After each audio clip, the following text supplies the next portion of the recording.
கண்டால் சிட்டுக்குருவி தொள்ளும் கண்ணுக்குள்ளே கட்டுக்கதைகள் சொல்லும்.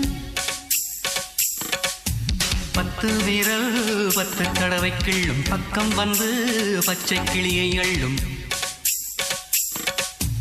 ராகங்களை கூறும் நல்ல ரசிகனையா நீதான். விரும்பும் ராகம் எந்த நாள்